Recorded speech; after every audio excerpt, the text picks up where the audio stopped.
still keep up the spirit to reach unknown destinations, let's say. So yeah, because the nature of AI projects are not like the typical software engineering projects.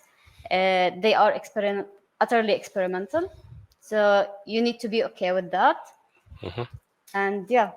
Ruba, I'm interested to know more about Tarjama.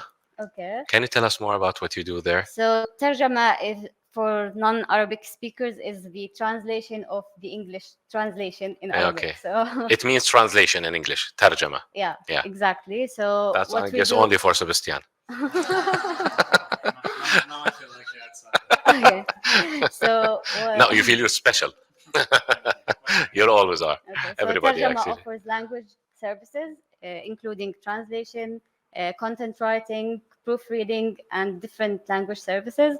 In the AI team at Tarjama, we focus on machine translation for English and Arabic, because the generic or stock engines for machine translations are not of good quality for business demands, let's say, in the pairs of languages for Arabic and English. So this is what we do at Tarjama, along with other NLP AI projects. I see. I guess I'm interested and serve our linguists internally and our clients. Yeah. Perfect.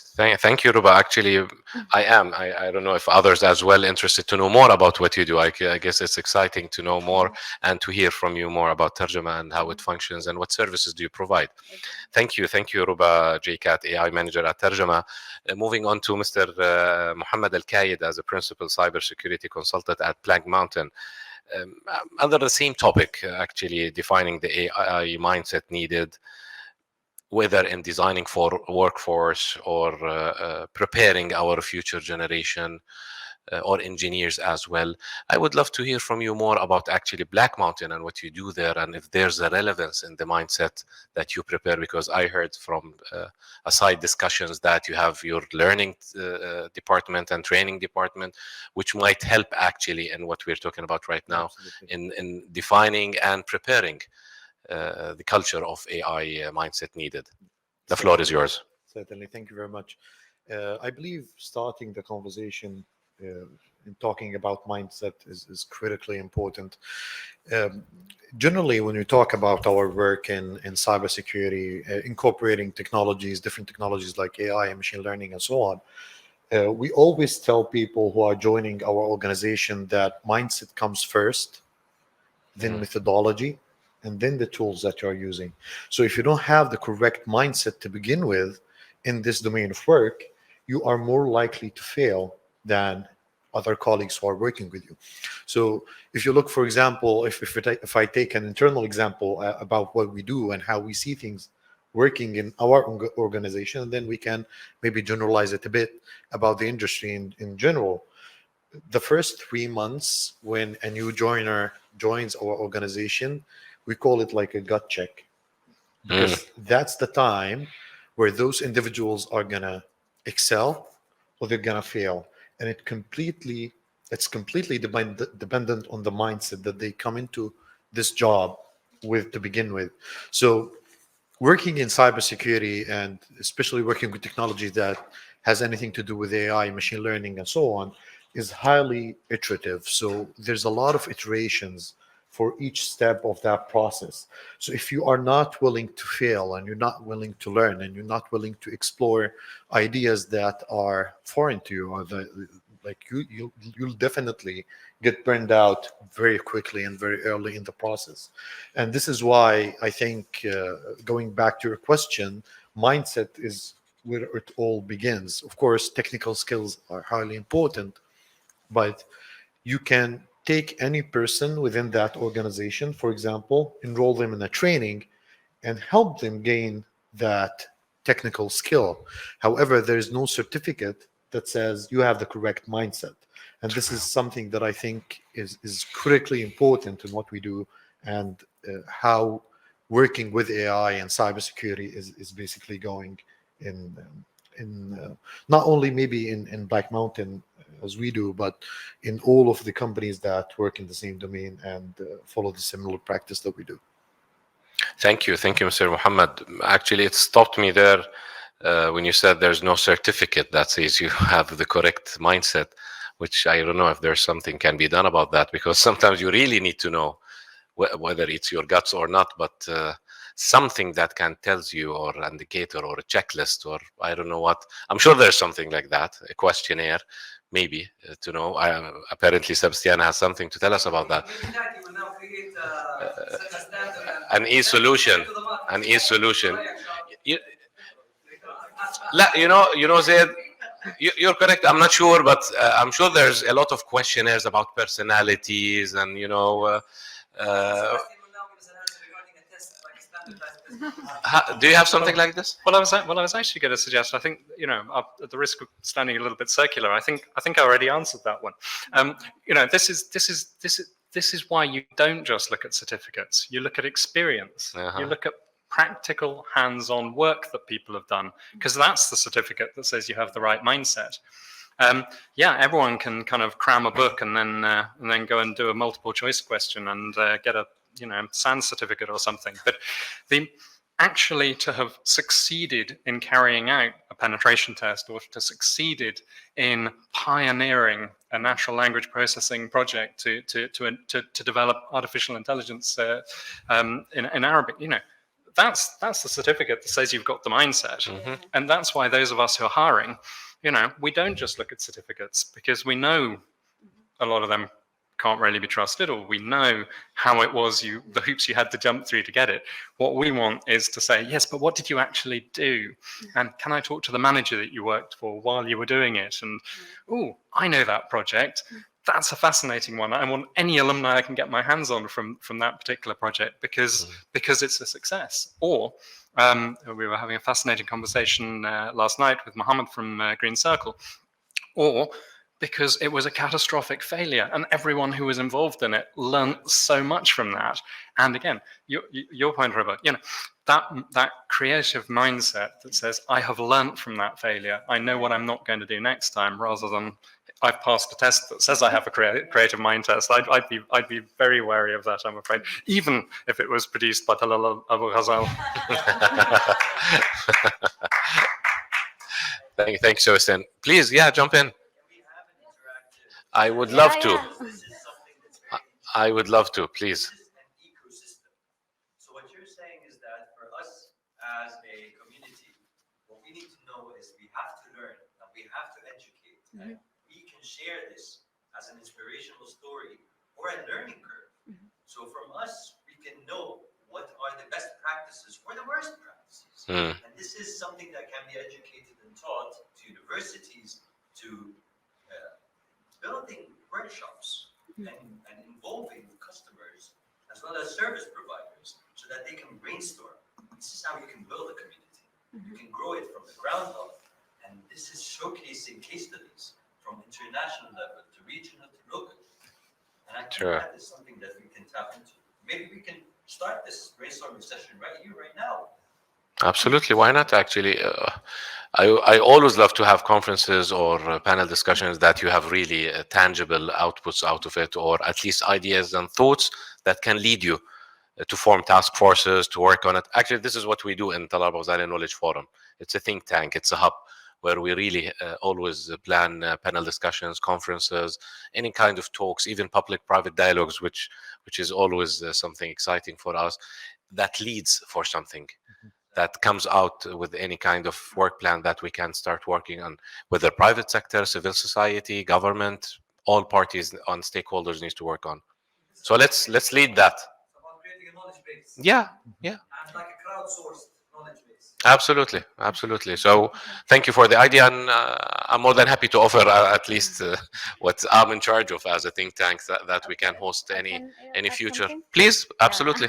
So there is a problem also, because there are two different mindsets, whether you're working, it depends on two key factors, the environment and what role are you playing within the AI team. So in terms of the environment, so if you're working in an R&D center and just focusing on creating or coming up with the next state of the art, then you are not considering the users or the people and the community. You just focus on automatic evaluation metrics and just coming up with the next state of the art and just to brag about it and so on. It could be a revolutionary experiment, but still you're not including any users within it. So unlike on the other side, if you're working in a company where you need to deploy the AI models in products where there are actual users, you will think totally different. You will have a different mindset where you need to actually care about the users and how they interact with the model. You need to care about the stakeholders. What are the expectations of the management? So because they do have unrealistic expectations sometimes, even when you come up with the greatest models you have, they expect 100% accuracy. If just one example failed, then they would doom that this model is not good. Yeah, so there are lots of key factors that can affect the mindset. And even Absolutely. within the AI teams, it's not just AI engineers. We have quality assurance team. We have the AI managers where we need to deal with these challenges. For the quality assurance team in Tarjama, for example, because we do have both machine translation and human translation, we have two different QA processes. So for human translation, they do penalize on style of the translation and the inconsistency of translation, where the QA team in the AI team tolerate that because they understand how the machine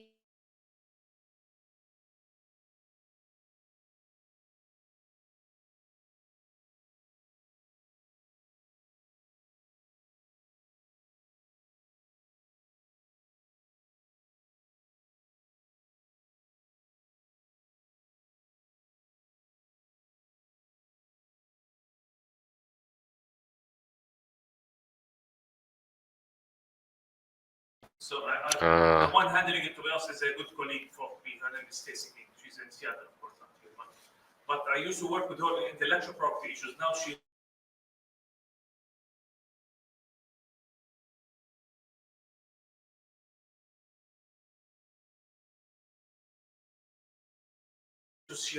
has a system to obey by them.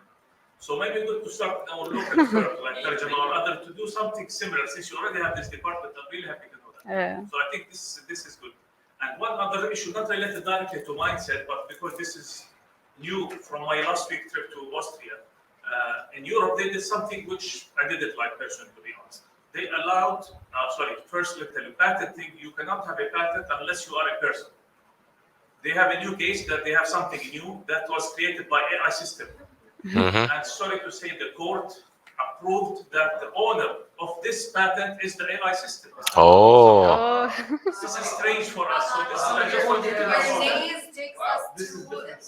Somebody who built the AI system. Somebody who built the AI system, they said that because it was built in big system, big people, more than one company, they were related to this system. I don't know the details, I'll get it for you. But Exciting. The rule by itself, to be honest, is astonishing even for us as IT people. We didn't like it. So what do you mean? The court said that could be that the patent owner usually is per the patent law around the world, by the way, it should be a person. Now is that the system itself, they didn't want it. Absolutely. No person. Wow. So this is what connected to the ethics maybe. There should be something to know what the system can. We cannot absolutely neglect the human factor that's evident in technology. We cannot isolate it, and we cannot segregate bits and pieces that fit with with individuals and it doesn't fit. This is a problem that's been created for a very long time, and it has even went further into getting into problems of terminology that's no longer accessible to people coming from different backgrounds. So you did mention, Mr. Sebastian mentioned that bringing people from different backgrounds is essential to keep in check such matters. Lobbyists can go ahead, start lobbying. As IT, we did not for you. We started. So yeah. Thank you for raising that important point, Mr. Charles Shaban. He's a dear colleague with Talal Abu-Ghazaleh organization, and he's an intellectual property expert, and he's the executive director of intellectual property department across the world, and he's always everywhere in the world actually, and he grabs all the experiences from there. 2 years I didn't drop. Yeah. Actually, those 2 years are out of history. You know, it doesn't count. Before that, he's been always on the plane. So thank you, Charles, for being here with us, actually, and thank you, Leila, for saying this. And we're all agree that we cannot neglect or separate the human factor about anything, absolutely. But that takes me actually to the red flag that even His Excellency Dr. Abu-Ghazaleh yesterday in his opening remarks, he said we need to be prepared before the robots take over, actually, in a way or another. So that freaks me out, actually, what you just said, maybe. And I remember always Will Smith movie, I, Robot. I don't know. I don't know. Let's stay, watch, and see what happens in the future. It's a terrifying thought that thanks to that court case, Pepper is now going to be independently wealthy. But he might create... You won't hit him again. But he might create a patent that's registered in his name. Yeah. So let's go back to Mr. Muhammad Al-Kayed. This is really a very fruitful discussion and very exciting. Talking about the AI mindset, which we all contributed to, that takes us actually to talk more about the skills. And that's part of our main topic, the mindset and the AI skills needed. But if I want to say or share the thoughts all together, what are really the skills needed in workforce, in teams, and in working environments for our younger generation, our future workforce, even the current? We don't need to forget that. We need to develop whoever is already in workforce now. What are, in general, the skills you think are needed for our future jobs?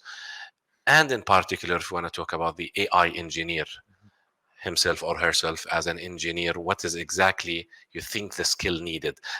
I got from my own homework, I mean, tens of skills needed, starting, of course, with emotional intelligence and such problem-solving skills and so on. But if you want to get into more really technical skills that you can get out of even training courses, boot camps, cross-cultural exchange, as we were talking about, how you can get these skills? What are the skills, and how do you think we can really get them to our teams? Certainly. So just circling back to what my colleagues said here in the panel, there are two things that I would like to highlight in that aspect. The first one is, what role are we looking at in an AI engineering team? So different roles demand different capabilities and different skills for the individuals who are working there. So this is the first one. The second thing that I would also consider of high importance is starting with those skills and focusing on them and making sure that they are being delivered to those individuals correctly and in an effective way as early on as possible. For example, if we talk about AI engineering, it's definitely important for those individuals to have like mathematical knowledge and deep mathematical knowledge in applied mathematics, because a lot of AI models that we are working on in today's world rely on applied mathematics. So if you are not adequately educated in mathematics, you'll face difficulties working in an AI team. In addition to that, when we talk about, for example, programming languages, you should be efficient in one of the programming languages that is being used by this organization. If you don't have that programming skills to begin with, it's highly doubtful that you will be able to operate effectively without any training or any support by your colleagues in an AI team. And if we look at the specific skills or the set of skills that are out there, you will find a lot of organizations, global organizations, who have put in the time and effort to map certain skills to certain roles. And what we need to do today as a community is to focus on those standards and start applying them as early on as possible. This becomes quite problematic. If you look, for example, I keep telling my colleagues that AI is the next cybersecurity gap, because in cybersecurity, for example, today, we have 3.5 million jobs globally that are vacant. There is no humans that can fill those positions. And why is that? Because we did not prepare generations to come for this spike in demand for those professionals. And this is exactly what's going to happen with AI and machine learning, data science, and so on, if we don't start preparing for that today. So if you look at, I'm taking cybersecurity because the issue is catastrophic and it's global. If you look at 10 years back from now, if you look at 2008 and 2010, those are the years where we started teaching cybersecurity as a major in universities. But cybersecurity has been there long ago. But we did not pay attention back then to start teaching those principles and those majors as early on as possible. Today, we are facing the same issue with AI and big data and the data science and machine learning and so on. It's going to end up exactly the same if we don't apply those lessons that we've learned from past occurrences of those market skill gaps in today's world. So I think more important than focusing on what specific skills are needed for those individuals, because that's already mapped, it's already there. What's more important is how we can start with those skills as early as possible. So I think that remains the question for us as a community, is how we can start working on that as soon as possible. Yes. Thank you. Actually, interesting. Please, Zed. Is there like a method where we can fast track people instead of going 4 years to university, knowing everything about a little bit about everything, where we can just fast track them to know a lot about something in 1 year and a half, maybe maximum 2, and then these people, they will be beneficial to you professionally. So if you can give us your opinion on this, maybe because in your field you need to know specific things. A crash course. Yeah. Yeah. You know, Google and Facebook, they are now hiring non-university graduates. Yeah. Yes. So is there something that we can do about that? I want to connect to Zaid's note. Thank you for so much for that. I mean, we always appraised the former I don't think so, but I wanted I want to say we all appraised the former American administration for changing the hiring requirements in the federal agencies. It should be merit-based. Actually, we all maybe that was one of the very few what the last administration has did, but it was really something interesting to have their hiring system based on merit-based and skills-based, which is something important. We always talk about the skills. We always look at advertisements where the skills are needed, but we still face a huge challenge with certificates. Like in Jordan Tawjihi, Rasib wala Najih. They still require that in certain employments, unfortunately. While we hear all the top-notch, famous and billionaires in the world are the university dropouts and so on. So that's another dilemma that we're living at, to add to what Zaid said. Maybe we go back through to Ruba and to hear then Mr. Sebastian. Ruba, do you like to join? Sorry. Ruba, yeah. Can you please? Okay. So as my colleague mentioned that there are some foundational skills that needs to be there, like mathematical understanding, because AI is multidisciplinary field. So it combines statistics, mathematics, and problem solving, software engineering skills. So you need these skills to start with. When you have that, you can start with courses that are online. For myself, I took the deep learning specialization on Coursera. Everyone knows that. It's very famous. However, the problem with the online courses, they are like tackling easy problems with polished data sets and for targeting like easy performance score. So you need to be engaged in real life projects to be able to go through the hustle and to really have the challenges that you face in real life, not these data sets that are available.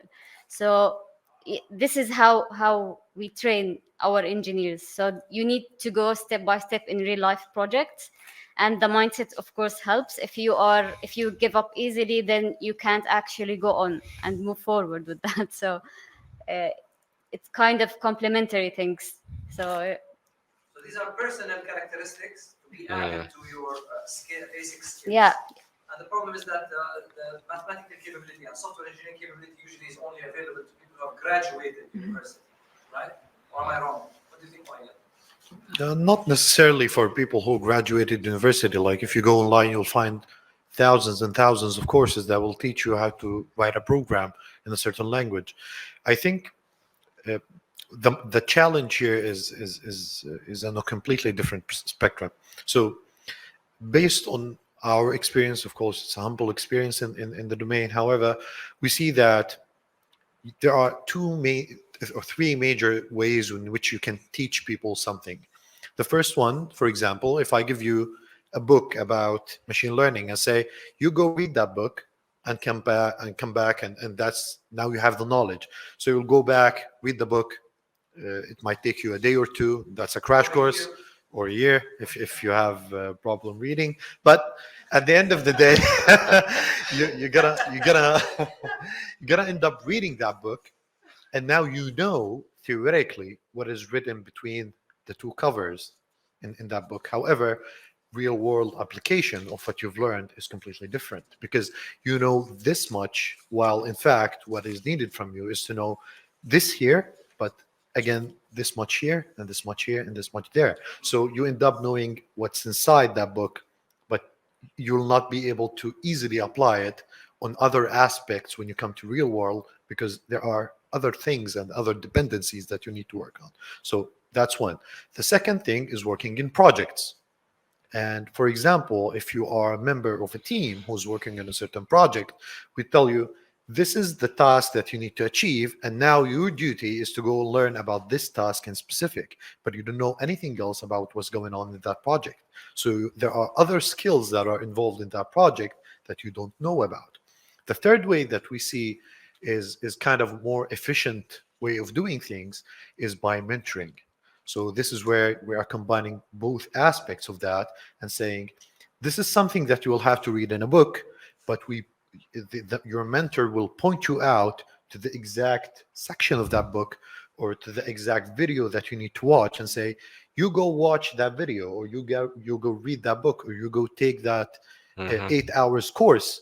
And then again, in the project, they will utilize you to learn practical skills. So they'll say, this is how this is done, and show me how you are repeating that. So this is how you acquire knowledge through projects. So both reading and taking courses and being enrolled in training is important, but also participating in projects is extremely important as well. So the most common way to combine those two is when you have someone who's more experienced than you, someone who can mentor you to cut down the time needed for you to go and research things on your own and spend a lot of effort and a lot of time trying to figure things out, where someone can hand you out that knowledge and help you apply it so you acquire that skill.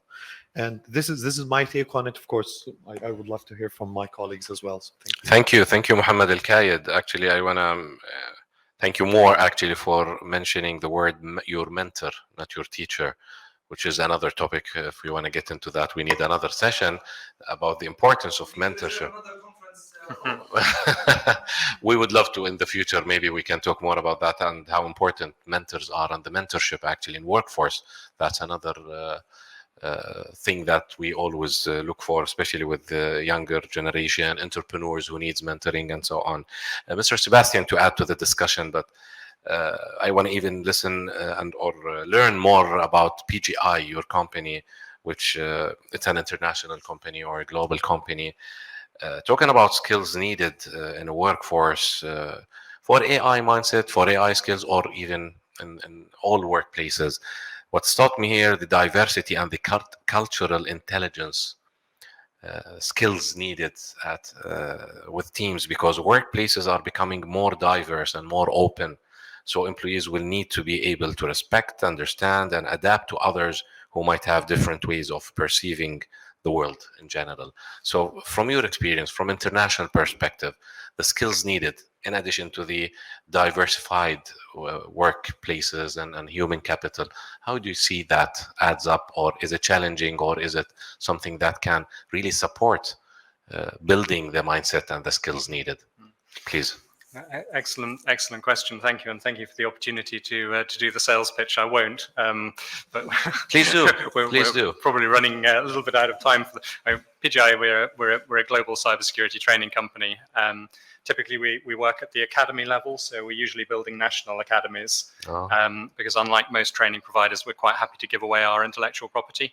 We don't want to hold on to it and just do training. We'd much rather hand it out and do trainer training, which I think speaks to your cultural point and diversity point. Why on earth would you fly a trainer out from the UK, or even, dare I say it, from Jordan to another country to deliver training when you could have it delivered in your own country, in your own language, reflecting your own cultural nuances? So that's typically why we build content, we advise on curriculums. And I just want to pick up on Mohammed's point, which I think was hugely important and buried a few sentences back, and it needs amplifying, around workforce frameworks, skills frameworks, and that, for my mind, is how you short circuit through the challenge that Zaid Nasser, I think, posed for us. Not everyone does need to be trained for 4 years. Not everybody needs to go to university. If you've got a lovely breakdown into a workforce framework that says exactly what you need for a particular role, then anyone can say, I'm almost there.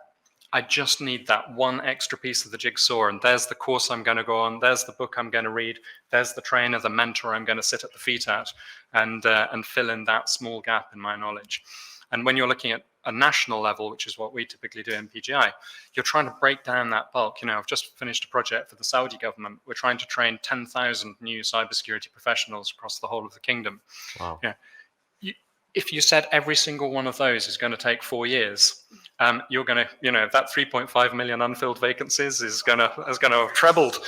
But instead, what you can do is you can say, no, this is the person who just needs one 5-week course, one 5-week boot camp, like reskilling program. This is someone who doesn't even need that. Just put them out to work next to a really good mentor, and they can learn along. Here's the person, just sit that lab, make sure they can do it, and then set them to work.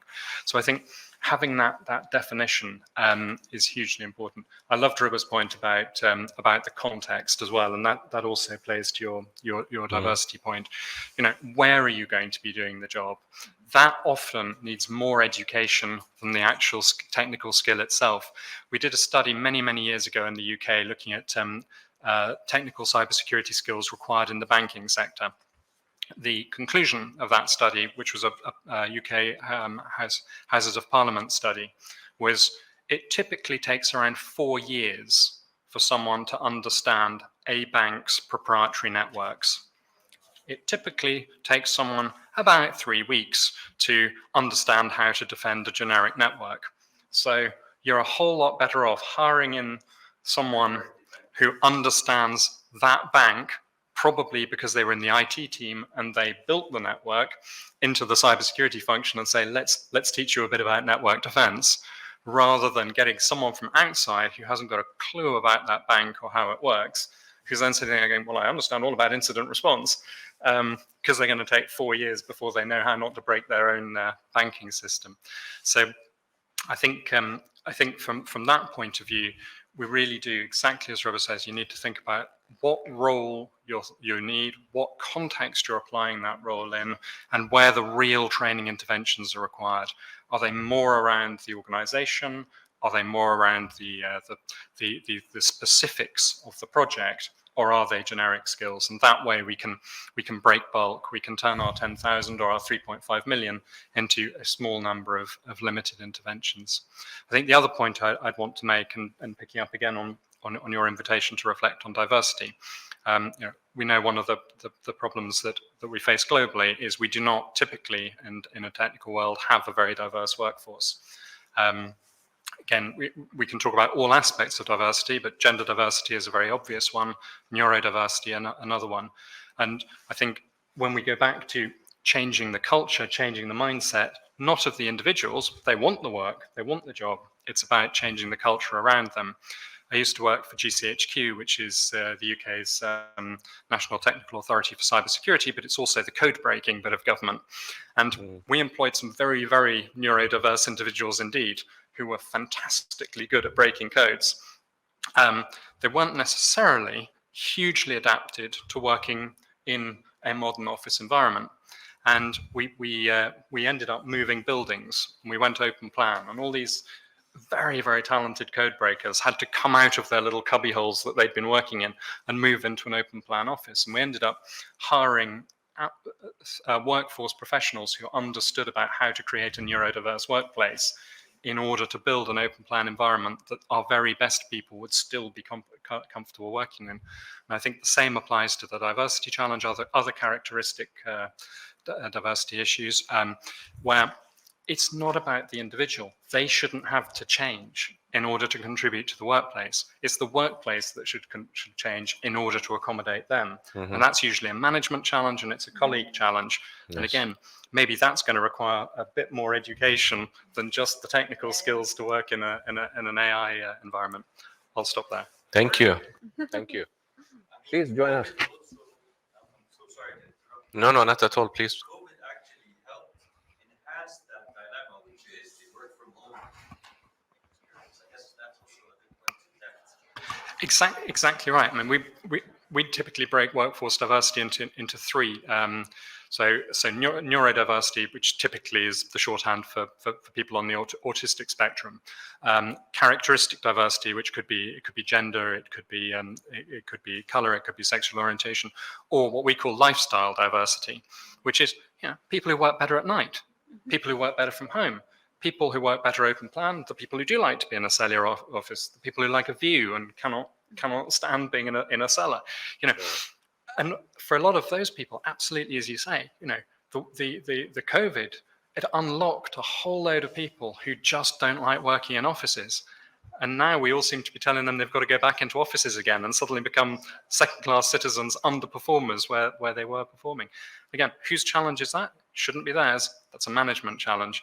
It's usually the managers who want people in the office because, I don't know if they're working if I can't see them. But we've proved over 18 months how productive people can be when they pick their own working patterns. Sure. And probably there's a lot of companies that got a whole lot more productive as a result of it. Yeah. Some got less productive. Absolutely. The UK government is not operating at full capacity at the moment.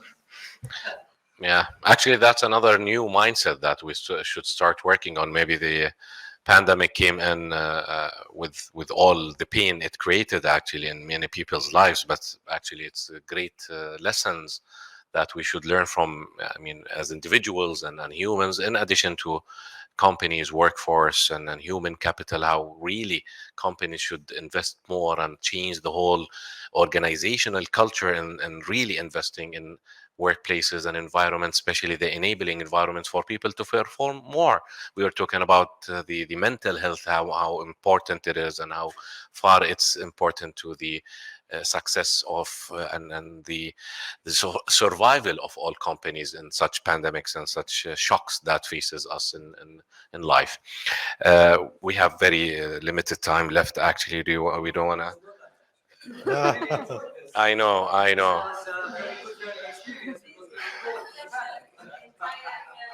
Thank you. I really thank you.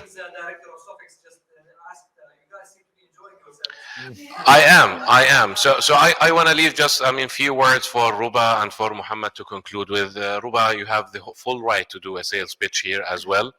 Tell us more about Tarjama, what you do there, guys, what services do you provide, and how's your workplace environment as well. Okay, so as for the workplace environment, we are having like a combination, a hybrid setup where we have remote and in the office work. We have both options.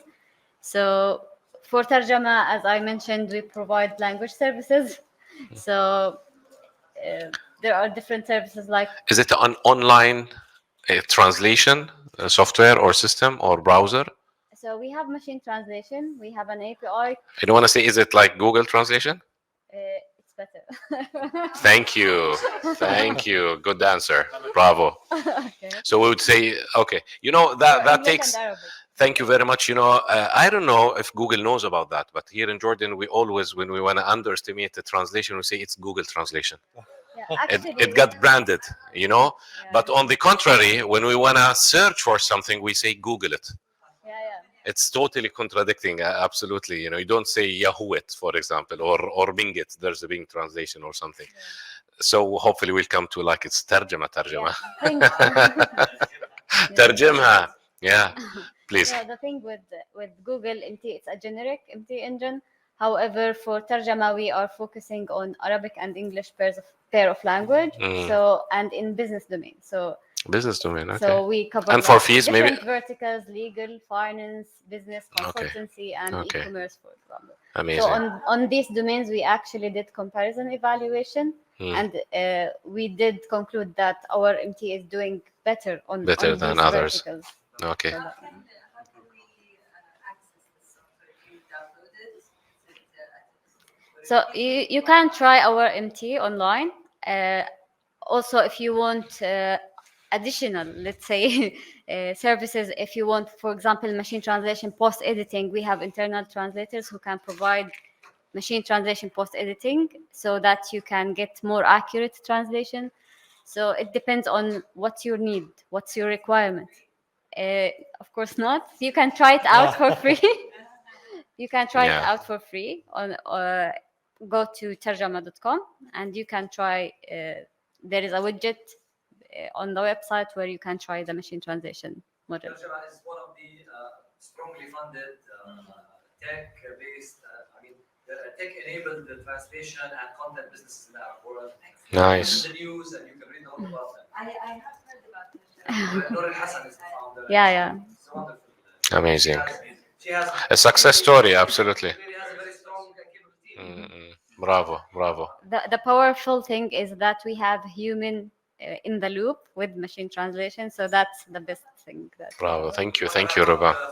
Yes, absolutely. I just want to leave a few words for Muhammad to conclude with and to thank everybody who's with us. Thank you. Muhammad, the floor is yours. I just want, I'll skip the sales pitch from myself. I'll just circle back to what you've just mentioned about the workplace and making that workplace human centric. For example, I'm also looking at things from my perspective as a cybersecurity professional, like working jobs that are related to cybersecurity, artificial intelligence, machine learning, and so on. Those are highly frustrating jobs, and I say that with goodwill. I don't mean to demean those jobs or to antagonize them. However, the nature of the work that is required in those kinds of jobs are high demanding, and it includes it carries with it a lot of frustration because there's so much to be done. You will fail numerous times before you succeed. So, and especially when we talk about AI and cybersecurity and so on, people in those domains are literally standing in the line of defense against an incident that can take place at any moment, an experiment that will fail at any point. So there's a lot of frustration and stress that is associated with those kinds of jobs. So like just to give an example of how frustrating it is. So in security operations, for example, that night shift, they call it the graveyard shift. So that's kind of the stress that you have to deal with, and that's how I would call it hostile environment that kind of career is. So it requires a certain kind of people to flourish in that environment, but it's our duty as an organization to make sure that we are creating that environment that is decreasing this level of stress rather than increasing it. I can't tell you the number of times that I've visited security operations centers or security intelligence centers that are very deep underground in a very enclosed location that it by itself is increasing the stress of the person that is sitting in there. So it's not only, of course, the environment, but also the way in which we handle things, the way in which we are running operations in that team is also quite important. So I just wanted to take this opportunity to circle back to your question. So it's definitely the responsibility of the organization to make sure that even though we are working in cybersecurity or in AI or in machine learning or in big data, all of our focus should be on making this environment and culture human-centric. So the human is the most important aspect of this whole entire process. So Absolutely. this is maybe the last thing that I wanted to mention. So Thank you. and thank you for That was great. for the Thank time. you. Thank you, Mohammed Al-Qaid, Principal Cybersecurity Consultant from Black Mountain, Ruba J. Kat, AI Manager from Terjama, Mr. Sebastian Maiden, Chief Corporate Development from PGI. Thank you, honored speakers and panelists. Thank you so much for the great word that you have shared with us, and thoughts and deep thoughts, actually. Thank you, audience, for being with us. Thank you so much.